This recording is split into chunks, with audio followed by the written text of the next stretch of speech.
आम जनता प्रगति पार्टी, आपको लगता है कि आप इतना छोटा ऑफिस, छोटा सा कार्यक्रम करके आप उनका टक्कर दे पाइएगा? देखिए, मैं पहले भी बताया, हम लोग का काम है सत्ता और कुर्सी पाना नहीं है। हम लोग का काम है निरंतर जनसेवा, करते रहें, आगे भी करेंगे। चुनाव जीत। नमस्कार दर्शकों, आप देख रहे हैं जनता फर्स्ट न्यूज़। बता दें कि बिहार में चुनावी बिगुल फूंक चुका है। चुनाव का समय बहुत कम बचा है। सभी पार्टियां दावा पर दावा, घोषणाओं पे घोषणा कर रही है, आपको और हमको लुभा रही है। कुछ पुरानी पार्टी, कुछ पुराने नेता जो कि विकास की बात कर रहे हैं, वो कह रहे हैं कि इस बार विकास करेंगे। जनता भी जाल में फंसती आ रही है और फंसती रहेगी। कहीं जात की तो कहीं धर्म पे वोट गिराया जा रहा है। कोई मंदिर पर तो कोई मस्जिद पर बात कर रहा है। स्कूल हो, कॉलेज, लाइब्रेरी, हॉस्पिटल पर कोई बात नहीं कर रहा। वृद्धाश्रम, अनाथालय, गौशाले पर कोई बात नहीं कर रहा। एक पार्टी जिसका नाम है आम जनता प्रगति पार्टी, ये अन्य बैनरों के तले 10 वर्षों से दिल्ली एनसीआर में शिक्षा, स्वास्थ्य पर काम करते आ रही है। यह भी बिहार में चुनाव लड़ने का मन बना रही है। दरभंगा और मधुबनी के सीटों पर बड़े संख्या में ये उम्मीदवार उतारने जा रही है। इनका कहना है स्पष्ट रूप से धर्म ना जात की बात करेंगे। सभी दर्शकों को प्रणाम, नमस्कार। जैसा कि आप लोग जानते हैं कि चुनाव बहुत नज़दीक है और हम सभी पार्टियों का, सभी नेता का, संभावित नेताओं का इंटरव्यू लेते हैं और आपको सुनाते हैं कि उनका चर्चा क्या है, उनका सोच क्या है, उनका विषय क्या है, वो क्या करने जा रहे हैं। और इसी मुद्दा पे सभी पार्टियों का सुनाते हुए आज हम कड़ी में आए हैं आम जनता प्रगति पार्टी। ये भी दरभंगा से संभावित नहीं कर सकते हैं, पूर्ण निश्चित है कि ये भी खड़ा हो रहे हैं और काफ़ी ज़ोर शोर से दरभंगा में ये सीटों पर अपने नेताओं को, अपने कार्यकर्ताओं को उतारने जा रहे हैं। तो आज उनके ऑफिस में हमारे साथ राष्ट्रीय अध्यक्ष जी हैं आशुतोष नारायण। उनसे हम चर्चा करेंगे कि क्या उनको दरभंगा में क्या दिखा कि वो सब छोड़ के, और काफ़ी लंबा इनका कैरियर है, लगभग 10 वर्षों से ये निरंतर दिल्ली में और अन्य जगह मेट्रोपॉलिटन सिटी में ये सामाजिक काम कर रहे हैं। और क्या इनको दरभंगा में क्या दिखा जो सब कुछ छोड़ के ही दरभंगा में आए हैं और कंटिन्यू जो है 6-7 महीनों से आपने बाइक रेस शो भी देखा होगा। इनका बाइक पूरा जो शहर में लगभग 30 किलोमीटर का रोड शो किए थे ये। वहाँ पे ये जो है ट्रैफिक नियमों का जागरूकता भी, लोगों को जाम की समस्याओं को लेकर ट्रैफिक नियम का भी ये जागरूक अभियान चलाए थे। तो बहुत कुछ काम किए हैं ये। इनसे हम जानते हैं कि क्या इनका सोच है, क्या विजन है। सबसे पहले आपको स्वागत है मेरे चैनल पर। बहुत बहुत हार्दिक धन्यवाद जो आप हमारे कार्यालय में आए हैं, समय दिए हैं। और सभी श्रोताओं को प्रणाम आपके चैनल के माध्यम से, आम जनता प्रगति पार्टी के सभी सदस्यों की तरफ से। और पुनः फिर से आपको एक बार आभार और धन्यवाद जो आप हमारे कार्यालय में पधारे हैं। आशुतोष नारायण जी, आप अपना जो सबसे पहले हमारे दर्शकों को परिचय दीजिए पूरा, थोड़ा विस्तार से। परिचय देखिए, हम भी दरभंगा ज़िला बिहार से बिलोंग करते हैं और 10th 12th के बाद जैसे ही यहाँ का माहौल है, हम बच्चे सब जाते हैं शहर प्रदेश, किसी न किसी शहर में या अपने ही गांव से हट के शहरों में पढ़ाई लिखाई और रोज़गार के लिए जाते हैं। वैसे ही हम लोग भी 10th के बाद निकले थे और पढ़ाई के दौरान ही कई शहरों में देखने को मिला जो अपने क्षेत्र के लोग हैं उनको बहुत सारी समस्याएं का सामना करना पड़ता है, खास करके दिल्ली जैसे महानगरों में, मुंबई जैसे महानगरों में। तो हम लोग सिविल सर्विसेज का प्रिपरेशन कर रहे थे। उस समय में जो चैलेंजिंग दिखा और जो अपने पूर्वांचल के लोग वहाँ पे रहते हैं उनकी जो कठिनाई देखने को मिली, वो हमसे रहा नहीं गया और हम लोग बीच में ही पढ़ाई छोड़ के उनके कामों के, उनके समस्या के समाधान के लिए निरंतर लगे रहें। और 18 साल से हम अभी भी सामाजिक काम ही करते रहें, शिक्षा के क्षेत्र में हो, चाहे स्वास्थ्य के क्षेत्र में हो, रोजगार के क्षेत्र में हो। लाखों लोगों को सीधा प्रत्यक्ष या अप्रत्यक्ष रूप से हम लाभ पहुंचाए हैं, जिसमें दिल्ली एनसीआर हमारा कर्मस्थल रहा है। उसके अलावा भी हम यूपी, राजस्थान, बिहार के विभिन्न जिलों में करते रहे हैं। अब हम लोग 4-5 साल से ये आम जनता प्रगति पार्टी के बैनर तले कर रहे हैं।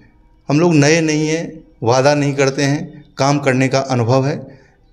बहुत लोग कहते हैं हम सत्ता में आएंगे तब कुछ करेंगे, हम लोग पहले से ही कर रहे हैं और करते रहेंगे। बस अंतर ये है, पहले सामाजिक संस्थाओं के माध्यम से करते रहे हैं, व्यक्तिगत किसी को समस्या होती थी तो करते रहे, जिसमें मास लेवल पे नहीं कर पाते हैं। समस्याओं का कॉल बहुत आता है या लोग आते हैं, उसमें क्या है, रिसोर्स और जो रिसोर्स के अलावा कई सारी चीज़ें सीमित हैं, उसमें हम ज़्यादा नहीं कर सकते हैं। तो इसलिए ये पार्टी के बैनर तले आए हैं, जिससे हम लोग सरकार में सहभागिता करें, ज़्यादा अपॉर्चुनिटी मिले तो अधिक से अधिक लोगों को लाभ पहुंचा सकते हैं। इसलिए हम लोग अब राजनीतिक पार्टी आम जनता प्रगति पार्टी AJPP के बैनर तले लगे हैं और इस बार हम लोग बिहार में जो इलेक्शन आने वाला है, आम चुनाव 2025 में, उसमें सहभागी बन रहे हैं। आप राष्ट्रीय अध्यक्ष हैं आम जनता प्रगति पार्टी के, आप बताइए, रुकेंगे आप दरभंगा में भी कुछ प्रमुख मुद्दों को आवाज़ उठाया है, मुद्दों पर, तो बताइए किन किन, आप हमारे दर्शकों को बताइए आप अपने मुंह तक। जैसे आप दरभंगा शहर का ही बताएं, हम जो बता रहे थे, दिल्ली में हम लोग सेवा देते हैं continue. AIIMS Safdarjung RML hospital है, वहाँ पे जो भी अपने पूर्वांचल और मिथिलांचल के लोग जाते हैं, उनके अटेंडेंट जो हैं, जिनको वहाँ पे बेड नहीं मिलता है, रहने की सुविधा नहीं हो, उनको लगभग प्रति महीना हर सप्ताह खाना हमारा सर्व होता रहता है। और जो अंतिम प्रश्न हम आपसे करेंगे, और ये बहुत ही कटु प्रश्न है कि ये क्या दरभंगा की जनता, बिहार की जनता, जहां आपको हिंदू मुस्लिम के अलावा उससे ऊपर उठती ही नहीं है, और सिर्फ दो पार्टी के अलावा ऊपर उठती ही नहीं है, आम जनता प्रगति पार्टी के बारे में सोच सकती है? आपको लगता है कि सोचेगी? दो पार्टी के अलावा यहाँ कोई दूसरा सोचती ही नहीं है, सिर्फ हिंदू मुस्लिम और दो पार्टी। आप बहुत ही मार्मिक प्रश्न पूछे हैं। जो यहाँ की जनता जो है जाति पाति से ऊपर उठ ही नहीं रहे हैं। हम लोग इसी को जागरूक करने आए हैं, जो जाति पाति से ऊपर उठ के आप जब तक नहीं आएंगे वोटिंग के समय में, तब तक आपकी समस्या ऐसे ही बनी रहेगी। और नेता तो चाहेंगे ही फूट डालो राज करो वाली नीति है, BJP का हो चाहे RJD का हो, ये सब।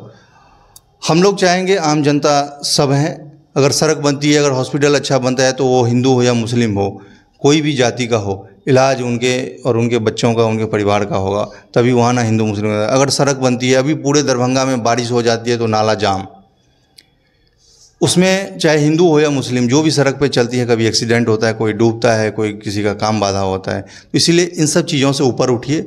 और हम लोग का स्लोगन ही है, धर्म न जात करेंगे सबकी बात, तभी होगा अपने शहर का विकास, अपने राज्य का विकास। इसलिए जनता आप लोग जगिए, धर्म जाति से ऊपर उठ के। सभी नेता जो है पोलराइज करती है एकदम, उसको इतना उग्र चुनाव जब जो नज़दीक आ रहा है, आप देखे होइएगा नेता का भाषण सब सुनते होइएगा कि वो चाहती है कि और पब्लिक में विद्रोह हो, पब्लिक में कट्टरता हो, और पब्लिक उत्तेजित हो और डिवाइड हो। आप कह रहे हैं कि नहीं, हम दोनों को मिला के चलेंगे, हिंदू मुस्लिम को मिला के चलेंगे, तो ये कैसे होगा? हिंदू मुस्लिम अगर मिल जाएगा तो देश विकास कर जाएगा, तो फिर नेता का क्या काम है? नेता का कैसे फ़ायदा होगा? कैसे रोटी चलेगा? देखिए, ये सब जो है फूट डालो राज करो वाली नीति अंग्रेज़ों की जो थी, मुग़लों का जो था, यहाँ आए एक राजा को दूसरे राजा से लड़ाते थे। अंग्रेज़ आया, हिंदुस्तान पाकिस्तान का बंटवारा किया, यहाँ पे लड़ाते रहे हिंदू मुस्लिम। वही नीति अभी जो है, ये सब अंग्रेज़ के चट्टे बट्टे हैं, जो भी पार्टियां हैं ये करती है पोलराइजेशन वाली बात। कि कैसे आप कीजिएगा? हिंदू मुस्लिम में एकता कैसे कीजिएगा? एक खोखला, इनका कोई आइडियोलॉजी है नहीं, संस्था बन गई है बहुत पुरानी। एक जो वर्तमान सरकार है, वो पहले की जो सरकार थी उनको गाली देते रही 50 साल 60 साल, आजकल पूर्ण वजूद में आ गए हैं।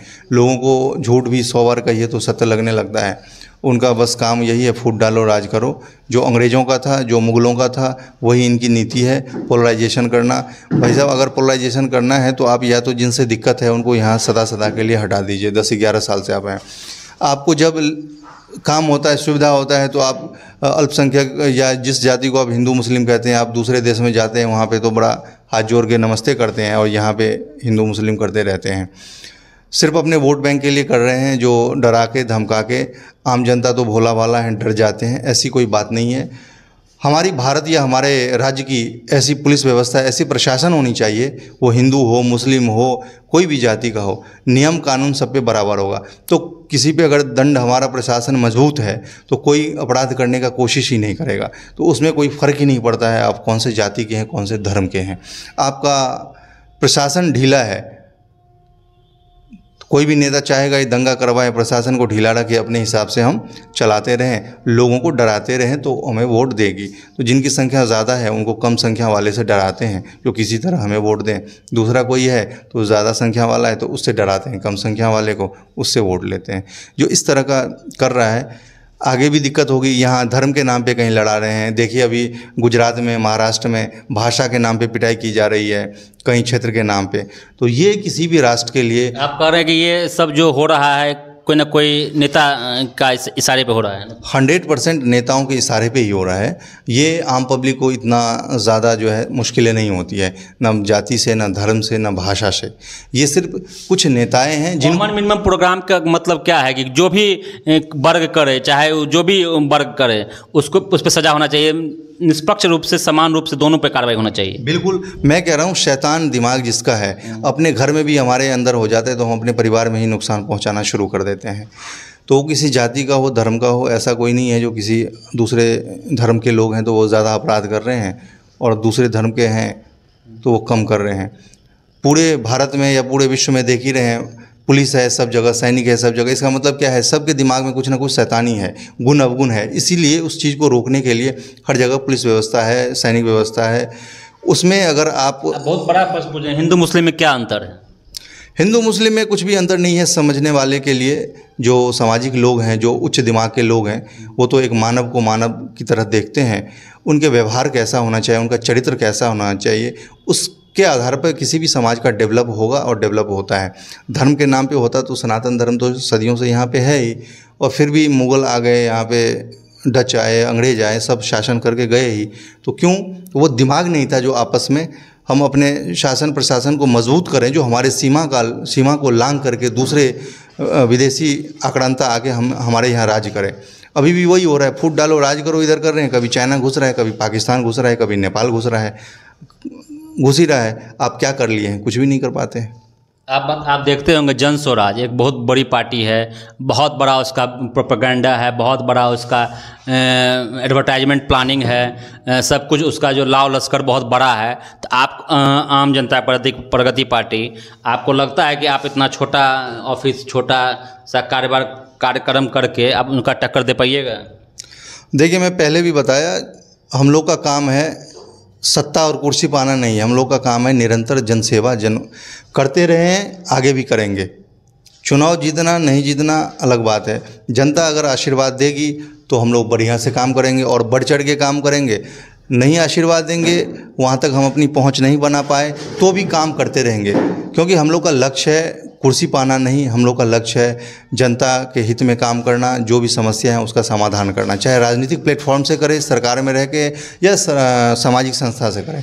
आप बताएं जिन पार्टी का नाम, वो पार्टी हमारे बाद आए हैं, रजिस्टर्ड भी हुआ।